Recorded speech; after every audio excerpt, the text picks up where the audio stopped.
Winter season is here, and Discount Tire wants you to stay safe on the road. Get 30% shorter average wait time when you buy and book online at DiscountTire.com. Discount Tire. Let's get you taken care of. Let's get you taken care of. You're a holiday powerhouse. You host the dinners, shovel neighbors' sidewalks, and make everything from scratch. You definitely don't need help making the holidays happen. But Dunkin's Holiday Blend Coffee? A warming medium roast complete with sweet notes of dried fruit and molasses. Or a cranberry orange muffin made with real cranberries just might convince you? A little help never hurt. Especially the hot caffeinated kind. America runs on Dunkin'. Price and participation may vary. Limited time offer. Terms apply.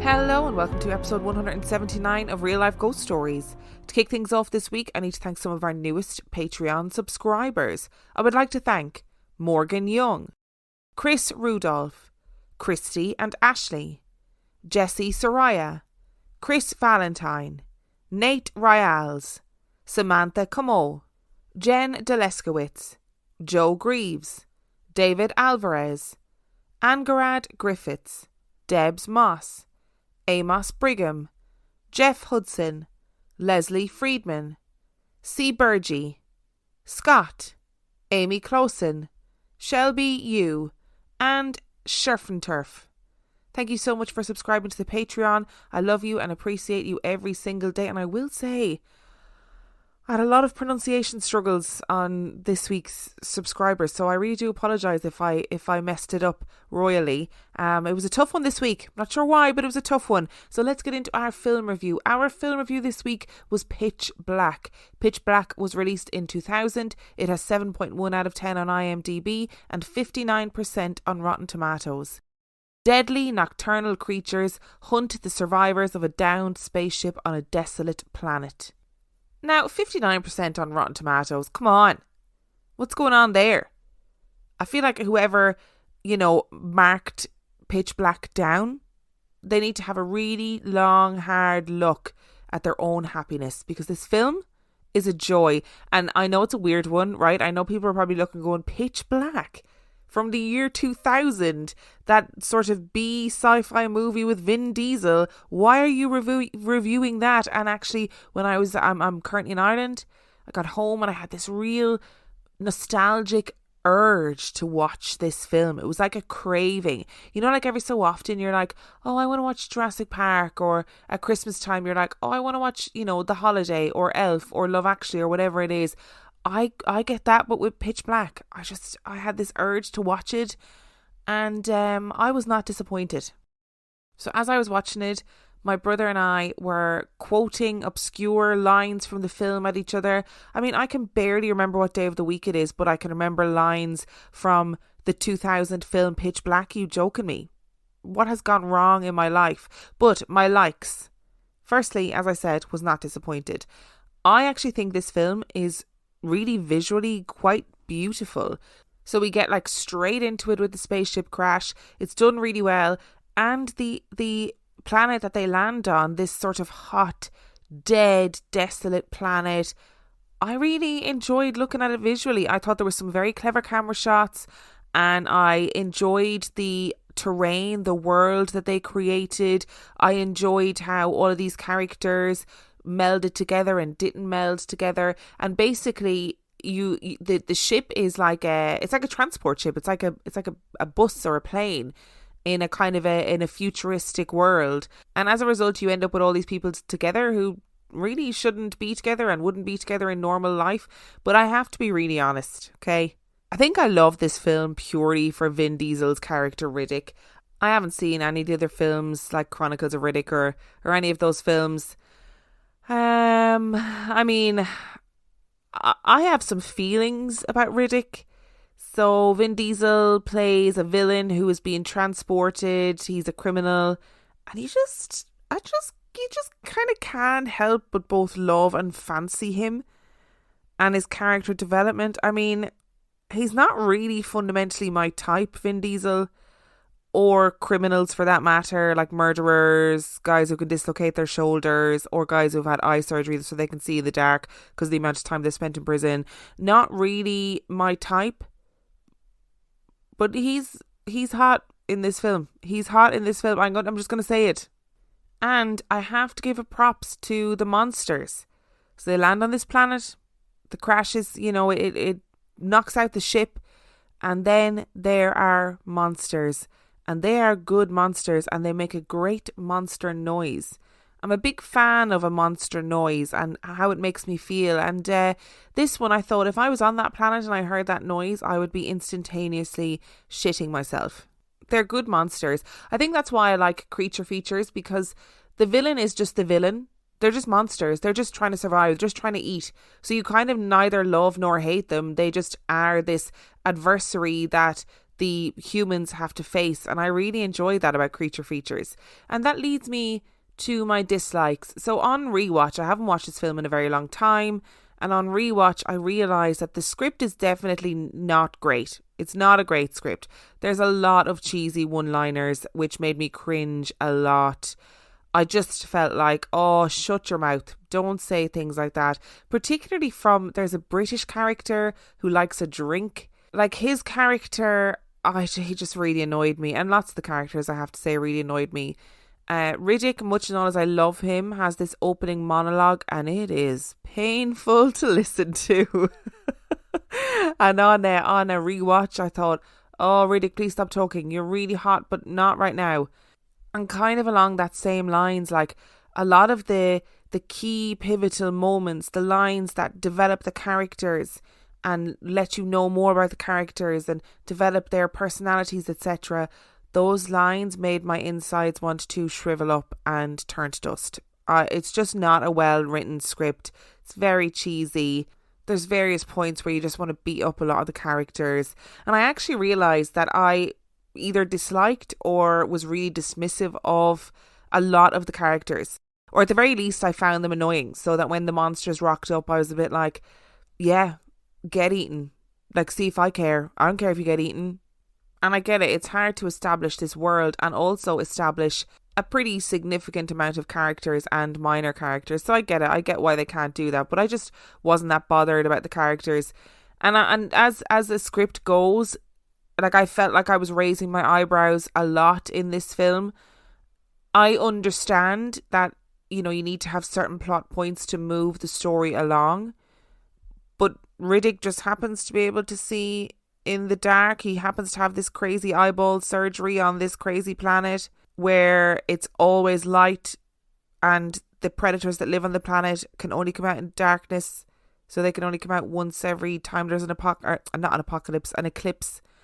I don't know, it just made me raise my eyebrows a little bit. But listen, if you've never seen it, it's worth a watch. If you have seen it and you're thinking, oh yeah, that film, it's worth a rewatch. I have to give it 4 out of 5 stars. I'm sorry. 4 out of 5 stars. 3 of those stars are purely for Vin Diesel's portrayal of Riddick, and 1 of those stars is for how cool the monsters are. So that's 4 out of 5 stars for Pitch Black. Dash in, wrap up, and save at the JCPenney Super Saturday Sale. This weekend, get Disney Toys and Dress Up now up to 30% off. Shop last-minute stocking stuffers like Yes Please Diamonds, $21.99 each. Or save up to 50% at our holiday home sale, plus an extra 30% with coupon. We got your holiday. JCPenney. Offers good on select items 12/16 to 12/18. Disney and Yes Please jewelry excluded from coupons. Exclusions apply. See store or jcp.com for details. Whether it's Kroger Simple Truth Turkey or mac and cheese with Murray's English Cheddar or pie made with fresh Cosmic Crisp apples, there are many dishes we look forward to sharing during the holidays. And Kroger has all the fresh ingredients you need to turn today's holidays into tomorrow's memories. Kroger, fresh for everyone. Choose from a great selection of digital coupons and use them up to 5 times in one transaction. Check our app for details. Kroger, fresh for everyone. You're a holiday powerhouse. You host the dinners, shovel neighbors' sidewalks, and make everything from scratch. You definitely don't need help making the holidays happen. But Dunkin's Holiday Blend Coffee? A warming medium roast complete with sweet notes of dried fruit and molasses. Or a cranberry orange muffin made with real cranberries just might convince you? A little help never hurt. Especially the hot caffeinated kind. America runs on Dunkin'. Price and participation may vary. Limited time offer. Terms apply. Which brings us to our story this week. Now, a little bit of a word of a warning before we start this story. Obviously, it has ghostly elements. Obviously, it's about a haunted place. But it is a bit historical because it needs to be a bit historical because not everybody is up to date on US history, for example. And this is one of the most famous haunted sites in the US and it needs to be situated within a particular context. So let's get into it. Located about 1 hour and 45 minutes north of New Orleans and 30 minutes north of Baton Rouge is St. Francisville, Louisiana. And sitting 5 miles from the mighty Mississippi River is the Myrtles Plantation, which has become one of the most infamous plantations in the USA. It was first built in 1796 and still sits majestic in the southern state. To get an understanding of the place of the Myrtles Plantation as a historical artefact and to gain an understanding of the alleged haunting of the ill-fated place, we need to take a brief dive into the difficult history of the land that it sits upon. It's complex and will never be as simple as I can wrap it up here, but I will try to keep it clear and concise for all the folks like me whose grasp of US history may not be particularly watertight. Between the years of 1763 to 1803, Louisiana was governed by Spain and was known as New Spain. The land was briefly returned to France in 1803 for a few months prior to the Louisiana Purchase, during which the United States purchased 830,000 square miles of land that stretched from Louisiana all the way to the top of the US for $15 million. The plantation therefore saw a quick succession of land ownership in a relatively short space of time, being built under Spanish rule, spending a few measly months under French rule, and then becoming a territory of the United States in the early 1800s. During the Civil War that followed, Louisiana became a part of the Confederacy. The house was built by General David Bradford. He was originally from Pennsylvania but fled the United States because of his involvement with the Whiskey Rebellion. The Whiskey Rebellion was a tax protest in 1794 by farmers and distillers in reaction to the whiskey tax enacted by the federal government. For years there were aggressive actions with tax collectors in the region of western Pennsylvania. The tension reached an all-time high, resulting in a huge confrontation. This confrontation caused President George Washington to send troops to help settle down the aggression, but this resulted in a full-blown revolution. The Whiskey Rebellion is considered one of the first big tests of authority in the newly formed United States government. But David Bradford was heavily involved in this movement and was known as Whiskey Dave. He was forced to flee the US to avoid arrest and imprisonment. So he came down to Louisiana, specifically Bayou Sara, to avoid punishment. He lived alone for several years before receiving a pardon from President John Adams in 1799. Bradford returned to Pennsylvania to bring his wife and 5 children back to Louisiana. He obtained 650 acres of land from Baron de Carondelet to begin his new life. He lived there with his family until his death in 1808. Bradford occasionally took in students who wanted to study law. One of them was Clark Woodruff, and Clark went on to marry Bradford's daughter Sarah and became a judge. In 1820, the house was sold to Bradford's son-in-law Clark Woodruff, and Woodruff and his wife Sarah began remodelling the mansion. Sarah was 19 years old when she married a 27-year-old Woodruff.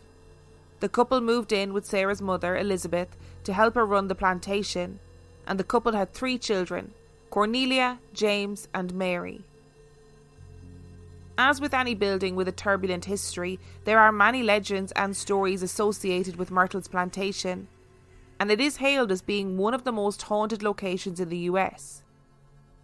One of the most prominent legends about Myrtles Plantation is that General Bradford built the plantation on top of an indigenous burial ground.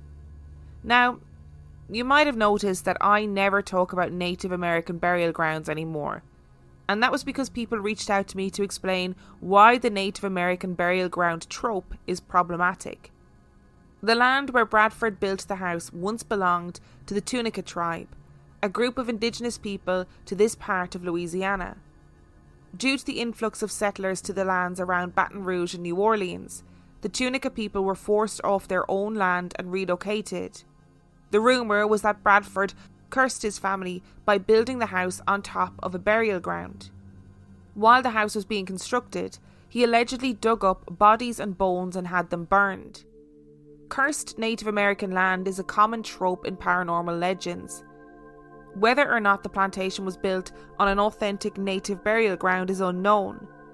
Wherever you see Myrtles Plantation discussed, it is likely that you will see this paranormal trope being discussed. And I personally had not recognised how problematic this is. But now is as good a time as any to highlight why this is the case. Critics of the Native American burial ground trope argue that it is deeply rooted in stereotypes and misrepresents indigenous cultures. The Native American burial ground trope reinforces the outdated notion that indigenous people are mystical and prone to conjuring bad luck and evil spirits. Furthermore, it misrepresents the historic seizure of indigenous lands and violence towards indigenous bodies, artefacts and cultural sites. The idea only really became popularised in the mainstream in the 1980s through film, and there are many theories as to why it grew and maintained its popularity. Native American scholar Terry Jean speculates that the Native American burial ground trope gained popularity through 5 theories. Her first theory is simply that the Native American burial ground trope was so successful in its early appearance that others continued to use it as a reliable and lucrative plot device. The second theory contrasts a burial ground to a marked cemetery. It is much easier to unwittingly stumble upon an unmarked burial ground than a cemetery, so screenwriters used the trope out of convenience. The third theory is that the trope grew out of deeply rooted racism towards indigenous peoples, and that the belief that indigenous peoples are evil and intruding upon the land that settlers stole from them. The fourth theory states that the people fear the unknown, and since most people knew very little about indigenous cultures in the 20th century, the American people became wary and superstitious towards them. The fifth and final theory argues that the Native American burial ground trope grew out of the excessive guilt of white settlers for the destruction of indigenous peoples and cultures. In this theory, the Native American burial ground trope is a manifestation of the fear that indigenous groups will seek retribution for the atrocities committed over the past several centuries. Other critics warn that stereotyping indigenous groups results in ignorance and contributes to violence against these groups.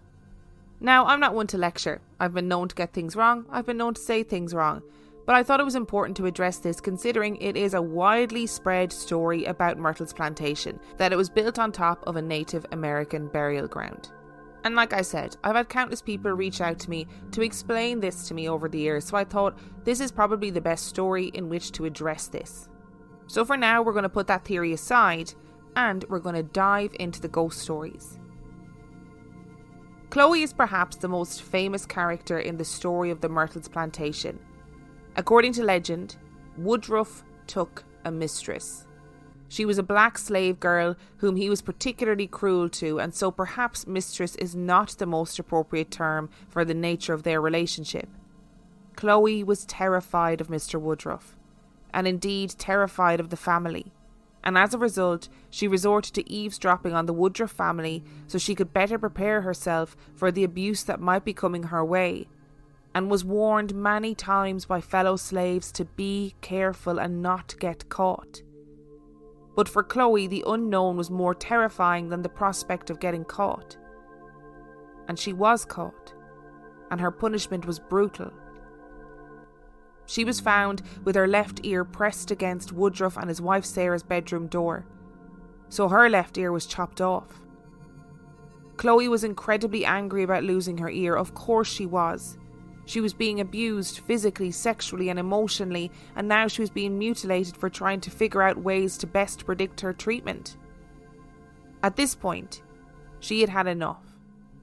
And quietly her heart and her head was filled with thoughts of revenge. After her ear was chopped off, Woodruff wanted the scar to be hidden away, and he ordered that she wear a green turban to cover it up. She continued to fulfill her duties on the property, but knew she wanted to get back at the family for causing her such harm. And then the perfect opportunity presented itself. For Cornelia's 9th birthday, Chloe was asked to bake a cake. Her plan was never to kill anyone. No, that was not what she wanted at all. She supposedly poured poisonous oleander leaves into the cake. And yes, her plan was to poison the children and their mother, but she only wanted to get them sick so she could nurse them back to health. During this time in the South, local healers were valuable members of the community and respected members of the community. She believed that if she could help heal the family, she would be kept safe from further abuse. But the dosage was lethal, and it ended up killing Sarah and 2 of the children. Once the word spread of what she had done, the other slaves on the property supposedly took their own revenge on Chloe and hanged her in front of a crowd. Her body was then weighed down with rocks and thrown in the nearby Mississippi River. For the past several decades, visitors to the plantation have seen apparitions of a black woman wearing a green turban on her head. There have been reports of ghostly cries, moans and knocks in the night that seem to have no explanation, and items go missing at night time, particularly women's earrings. But there is a physical item that has really given Myrtles Plantation its haunted reputation, and that item is a picture. The picture was taken in 1992 and became one of the world's most iconic ghost photographs. At the time it was taken, the photographer was unaware of what they had captured. The owner was simply documenting the roof for their insurance when they took the picture. But the picture contains an anomaly. In between the 2 buildings, in the picture, a ghostly figure of a woman can be seen standing. The photo was examined by a film crew from National Geographic, and it has become one of the leading reasons why the plantation is considered one of the most haunted places in America. And there are many who believe that the photo is of Chloe. But Chloe is not the only entity who lurks around the Myrtles Plantation. When it rains, something very strange happens. The figures of 2 little blonde girls appear, dancing and playing in the rain. But while the rain falls around them, they remain bone dry. It is posited that these 2 ghosts are Cornelia and Mary, the daughters of Sarah. And this is not the only way that the Woodruff children have made themselves known. They continue to make themselves known through a mirror that stands to this day in the hallway of the home. In the grand hallway of the home, a mirror hangs just outside the dining room. Visitors report seeing the Woodruff children in the mirror, and every time the mirror is replaced or resilvered, the same handprint appears. The print cannot be washed off. It is believed that the haunted mirror trapped the spirits of Sarah and her 2 children, and that's why their apparitions can often be seen in it. Visitors who take pictures of the mirror can sometimes see the outlines of the spirits' bodies in their photographs, as well as handprints that seem to be pressing on the mirror from the other side, as if they're desperately trying to escape. The stories of the Woodruff family are the most famous stories of the Myrtles Plantation, but they are not the only stories of death and despair associated with the ill-fated place. In 1834, the plantation was sold to Ruffin Sterling. He completed the renovations on the house. Sterling had 5 children and died from tuberculosis on the property. His son Lewis was shot in the game room over a disputed gambling debt. Lewis crawled bleeding to the dining room door where he died. Today, guests have reported tripping in that exact same spot, despite there being nothing in the doorway that would cause them to do so. One of his daughters and her husband eventually inherited the house after Ruffin's death. The pair, Mr. and Mrs. Winter, were prominent and well-respected members of the community. But one day, an unknown man approached the house while on his horse. Mr. Winter came out on the porch to see what the man wanted, and he was shot at point-blank range on the front porch. He quickly made his way inside the house, still bleeding and in pain. He staggered up the staircase and died in his wife's arms. The sound of stomps on the stairs still linger in the house as guests claim to hear his ghost on the staircase where he died. The owners believe there are 12 ghosts in all that reside on the property. Clark Woodruff, Sarah Woodruff, their 2 children, Drew Winter, his 3-year-old daughter Kate, who died of typhoid fever, and, of course, Chloe. And according to legend, there were Union soldiers killed in the house after they broke in and attempted to loot the place. Another murder allegedly occurred in 1927 when a caretaker at the house was supposedly killed during a robbery. Today, the Myrtles Plantation operates as a bed and breakfast. It is open to daytime tours, evening tours, and private tours. People who stay overnight are encouraged to keep an eye out for ghosts. Paranormal and ghost hunting teams from around the world come to this plantation to look for evidence of ghostly activity. The hit Travel Channel show Ghost Adventures even shot an episode at the plantation. Now, admittedly, in all of the slagging that I do of Ghost Adventures, it is where I learned about Myrtles Plantation. So big up to Zach Bagans for getting us here to this point today. The pictures that I spoke about will be on social media if you want to have a look. They're also on the Myrtles Plantation website if you're not somebody who's on social media. So they'll be on Instagram, Facebook and on Patreon. So there are other like ghostly photographs that are documented on the property. There's like this young girl in old-timey dress has been seen peering out of one of the windows. In this one photograph, that little girl is like staring directly into the camera. And you can see her eyes, her hair and her dress. And she is a very famous ghostly picture of the Myrtles Plantation. I'm not entirely sure how I feel about these pictures. I feel like these pictures might be a case of pareidolia. I would be interested to hear what your thoughts are on these pictures, because I don't know how I feel about them. I can see why they became so famous. I can see why people are so interested in them. And I can see why people think, oh my goodness, that picture shows Chloe or that picture shows a little girl. But I'm not entirely sure if I fully believe them. I also as well need to give a massive thank you to Sarah Brooke for her amazing help with researching this case. And I didn't mean, should I say, for this to sound like a lecture in regards to Native American burial grounds. Because I am a white Irish woman. My knowledge of American history is limited. And I get things wrong, like I said in the episode. But the trope of Native American burial grounds comes up an awful lot. It comes up in listener stories. It comes up in different stories about different places, buildings. And I think it was and is important to recognise that actually it is problematic. I personally hadn't realised ignorantly that it was problematic until a lot of people pointed it out. And it is a really pivotal part of the story of Myrtles Plantation. So when you look into it, people always talk about being built on a Native American burial ground. Now, there is no evidence of this. There is no evidence of this whatsoever. There is no evidence that there was a burial ground there. There is no evidence that any remains were found or removed. But it seems to be like such a common trope. And you often hear these stories where, and it was built on a Native American burial ground is added in too. And I'm not entirely sure why, because it doesn't really feature in the rest of the story, only to kind of imply that the land is then cursed. So it's not like there is anything else pertaining to Native American culture or Native American people in the rest of the story. So it seems to be a bit of a bizarre addition. And I just think it's kind of important to go, okay, if you read that in a story, where has that information come from? And why is it supposedly important to the story? Or is it even really important to the story? So the big question, I think, is, do I think Myrtles Plantation is haunted? And actually, to be really frank, I do think there are probably strange things that happen there. And I do think that people have probably seen really strange things. It's a place that has a really, at times, horrific history. Awful things have happened there.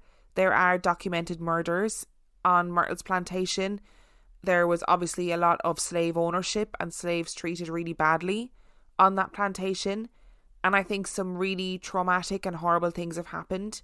Sarah Woodruff and 2 of her children did indeed die there. It is a place of great historical turbulence. Do I think it's haunted? I think weird things have happened, but I don't think the stories are true. I think the stories grew up to account for weird incidents rather than it being the other way around. As you'll see as we go forward, the stories are pretty embellished or just flat out seem to be made up regarding the hauntings at Myrtles Plantation. So let's talk about the story of Chloe first. So the Woodruff family kept really extensive records during that time period. So they kept records of all of the slaves that they owned. They kept records of deaths that occurred on the property. And there is no record of a Chloe ever existing on the property. And there were genuinely multiple deaths between 1823 and 1824. Sarah Woodruff and 2 of her children did indeed die. So her 2 children, James and Cornelia, and her, they all died of yellow fever, which is horrifically tragic. And people say the ghosts of the 2 children in the rain were Cornelia and Mary, or are said to be Cornelia and Mary, but Mary actually lived until her 70s. So it's a bit of a tricky one in that there are records of people dying, but not in the way that the stories are told. I think the story of Chloe is potentially designed to shock and draw people in. And stories like that, stories of slaves being horrifically mistreated, stories of slaves being killed, murdered, those happened. They happened all over the world. They are not unusual and they are horrific. And I think it's probably very likely that there were stories of awful things that were happening and that happened around that time to slaves, perpetrated by slave owners, and therefore those stories sort of got amalgamated into Myrtles Plantation. But I was kind of interested about the children in the rain. So apparently when it rains, the kind of apparitions of these 2 children appear. And I was really interested in it because I don't think it's something that we've had before on the podcast. And from what I read, it sounds like these children appear when it's raining. So if that's true, right? If these apparitions do appear, regardless of who they are, regardless of what children they are, regardless of why they're there, why is the rain important? Does the rain bring a certain energy? I imagine Louisiana rain as being like humid, thundery rain. So does it bring with it a certain type of energy? People talk a lot about water being like a conduit for spiritual energy, for paranormal energy. Is that why they show up in the rain? Like a good staticky, thundery rainstorm shifts something in the atmosphere and causes this children, this residual energy to appear. I just thought it was a really interesting part of the story. And just to demonstrate as well that some of these stories are, based in truth, but have been embellished slightly to account for these alleged hauntings. So Winter was murdered on the front porch by an unknown assailant, right? But after being shot, he immediately fell down and died. Like, that did happen. He didn't crawl up the stairs to his wife. There's no historical record of that happening. But yet we have this haunting that is apparently the sound of him dragging himself up the stairs. So are people hearing things on the stairs and then going, well, there was that guy who died. What if it's the sound of him dragging himself up the stairs? And that's actually where we're getting these stories from. And I am kind of interested in particular as to how the story of Chloe started, because it has the feel of like a story that could be told all over America, or that versions or iterations of it probably have been told all over America. So according to the website AmericanHauntingsInc.com, in the 1950s, the Myrtles was owned by wealthy widow Marjorie Munson, who heard some of the local stories that had gotten started about odd things happening in the house. Wondering if perhaps the old mansion might be haunted, she asked around, and that's when the legend of Chloe got its start. According to the granddaughter of Harrison and Fanny Williams, Lucille Lorison, Her aunts used to talk about the ghost of an old woman who haunted the Myrtles and who wore a green bonnet. They often laughed about it, and it became a family story. She was never given a name, and in fact, the ghost with the green bonnet from the story was described as an older woman, never as a young slave, who might have been involved in an affair with the owner of the house.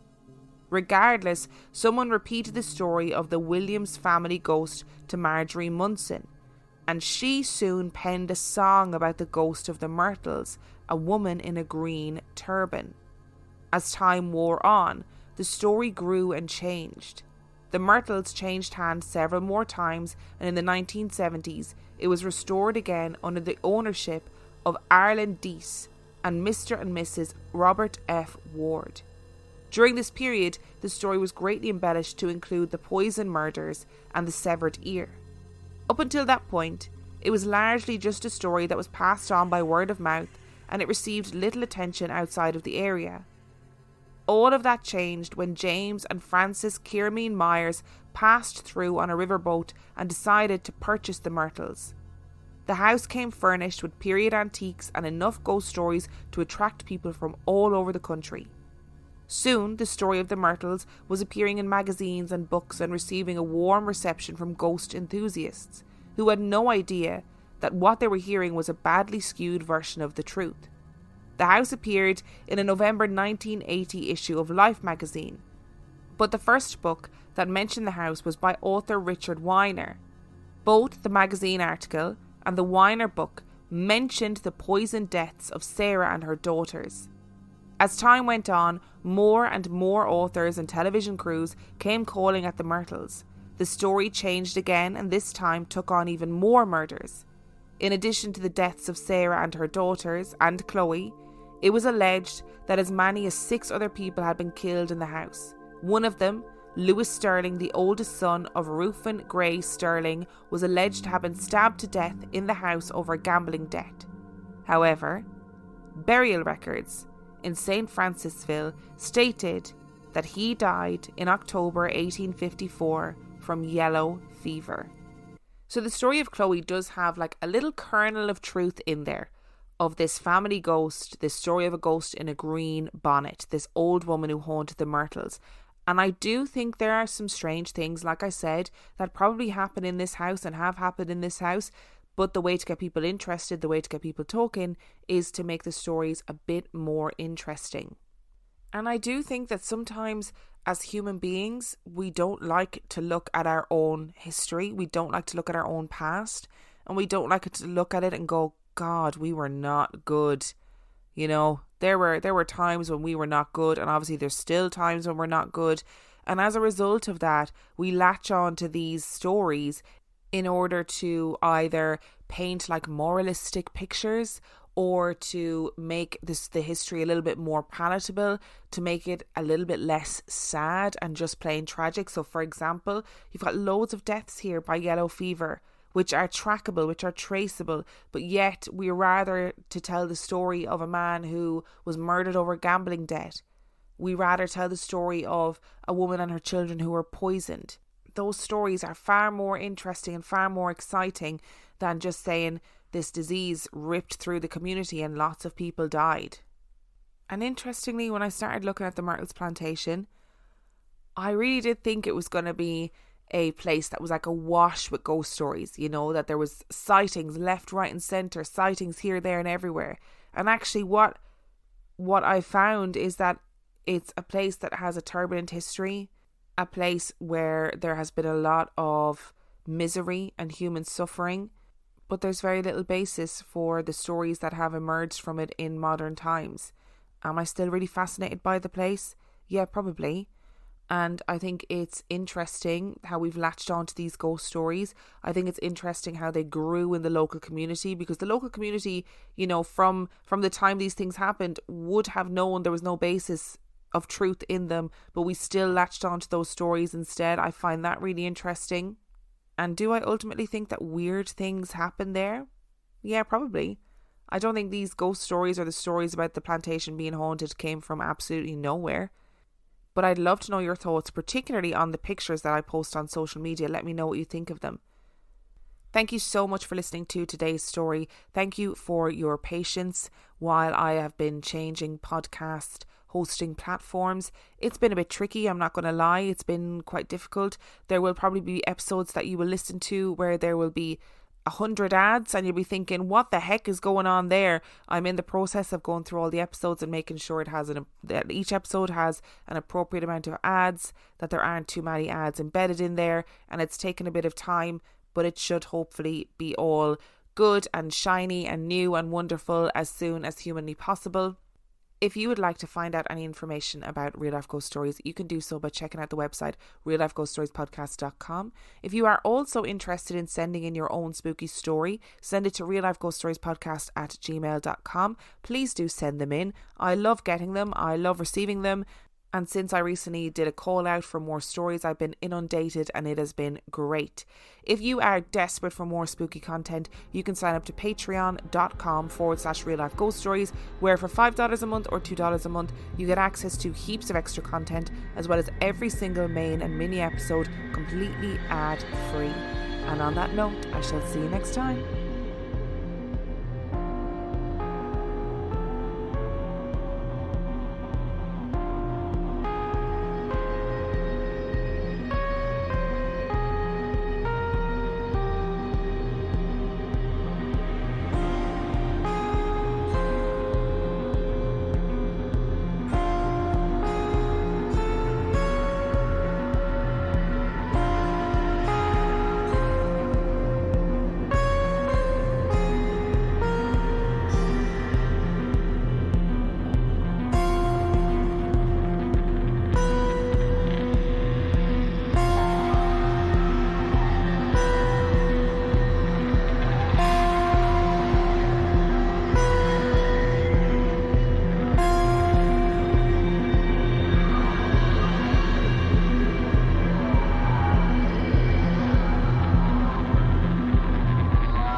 You're a holiday powerhouse. You host the dinners, shovel neighbors' sidewalks, and make everything from scratch. You definitely don't need help making the holidays happen. But Dunkin's Holiday Blend Coffee? A warming medium roast complete with sweet notes of dried fruit and molasses. Or a cranberry orange muffin made with real cranberries just might convince you? A little help never hurt. Especially the hot caffeinated kind. America runs on Dunkin'. Price and participation may vary. Limited time offer. Terms apply. Dash in, wrap up, and save at the JCPenney Super Saturday Sale. This weekend, get Disney toys and dress up now up to 30% off. Shop last-minute stocking stuffers like Yes Please Diamonds, $21.99 each. Or save up to 50% at our holiday home sale, plus an extra 30% with coupon. We got your holiday. JCPenney. Offers good on select items 12/16 to 12/18. Disney and Yes Please jewelry excluded from coupons. Exclusions apply. See store or jcp.com for details.